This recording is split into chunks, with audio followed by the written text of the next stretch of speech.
Hey guys, welcome back to the channel. So for those of you who have been following my YouTube channel, know that I recently participated in a readathon, my first ever readathon called the 24 and 48 Readathon Challenge. And this is just going to be a recap in terms of how I did, how many books I read, how many hours I finished, etc. So yeah, let's just get right in.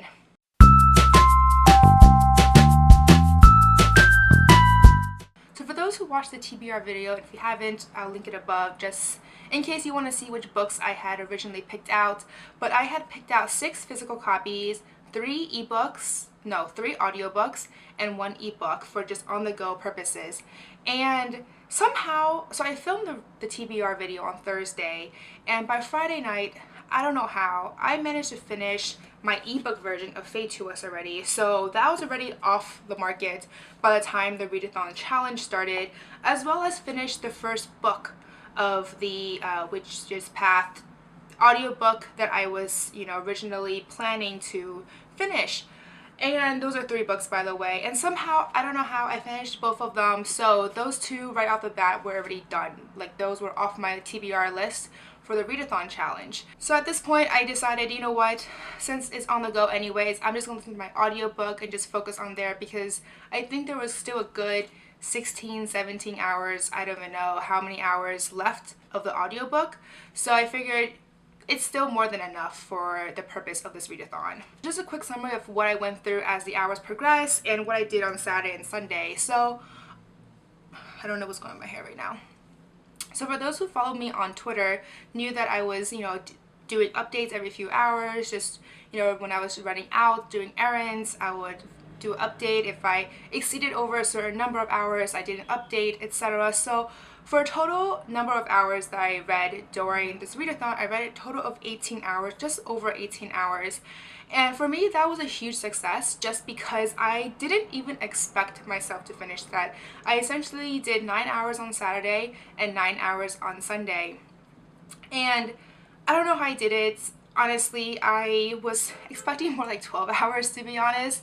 On Saturday, I woke up early, woke up at like 6:30, 7, got started right away, but for some reason I couldn't get myself into reading. And I'm not the type of person who reads long, like for a long lapse of time at any given point. I'm the type of person who reads like in short spurts.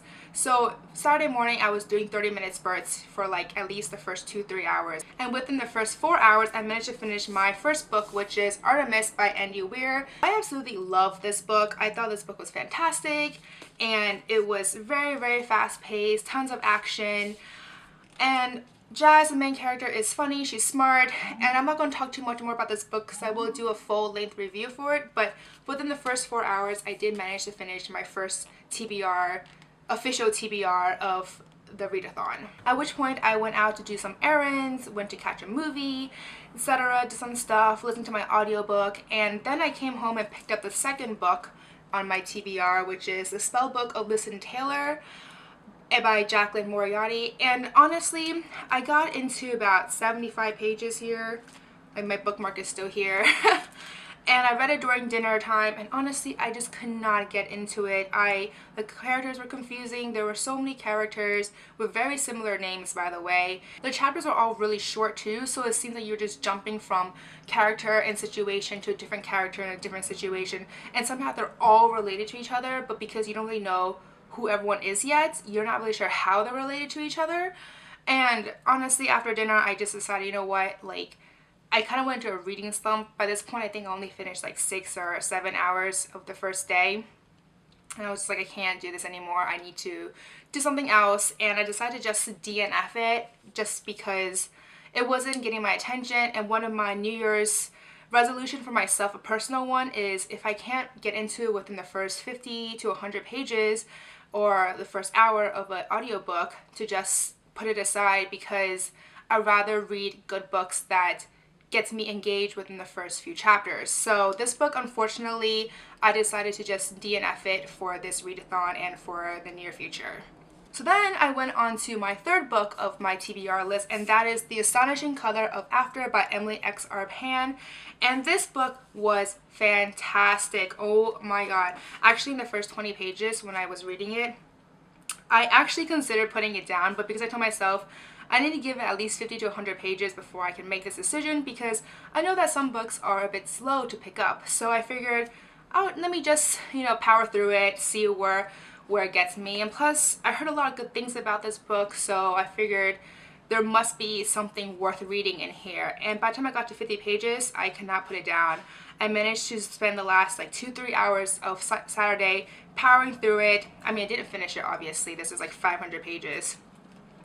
And the next day I woke up, I woke up late too on Sunday. I think I woke up at like 10 a.m. or something, at which point I knew I was not going to accomplish this readathon, because even if I read the rest of the day, I would have to read until like 1 a.m. to finish the 24 hours, and the readathon ended at midnight. So I knew by this point that this readathon, I'm not going to finish the 24-hour goal, but I still decided to power through, see what I can finish, and I finished this book maybe like a few hours later, and this book is so good. It's heartbreaking, it has a very lyrical prose, the characters are fantastic, there's love and romance involved, and I also love this book because it's most of this book is actually situated in Taiwan, which is actually where my parents are from. So a lot of the places that she was mentioning were exact places that I've always gone to. Like, those are places I know the back of my head. So for me,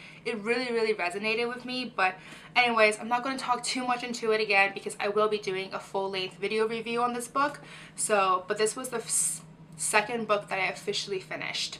And then as for my audiobook, later that day I went out again to go catch a movie, because I have MoviePass, as I mentioned if you've watched my other movie review videos. But so I went out Sunday afternoon, late afternoon, and I managed to finish the second book of my audiobook that I was, trying to accomplish. And so that was a win for me as well. So that was technically the third official book that I finished. So then I came home, and then I picked up the first book of my backup TBR, which is Just Between Us by Rebecca Drake. Right off the bat, when I started reading this, within the first few chapters, I was getting deja vu. I wasn't sure, I felt like I was reading a book that I had recently read very recently, and it was Big Little Lies by Liane Moriarty. And I realized once I clicked between the two, there were just so many similarities. One was like 4 friends, there was like 3 friends, but they're all mothers of, preschool, kindergarten age kids, and that's how they know each other essentially.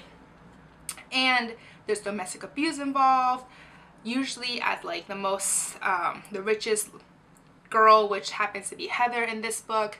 And there are just so many similarities. There's also a murder in both books. I mean, I think this is pretty obvious at this point. I mean, it's in the back here, so this is not a spoiler. And it wasn't until I got to a certain point that I decided, you know what, I did really like Big Little Lies, so regardless if I think it's similar, at least I still want to finish it. And right now I am currently on 150 pages, and I love it.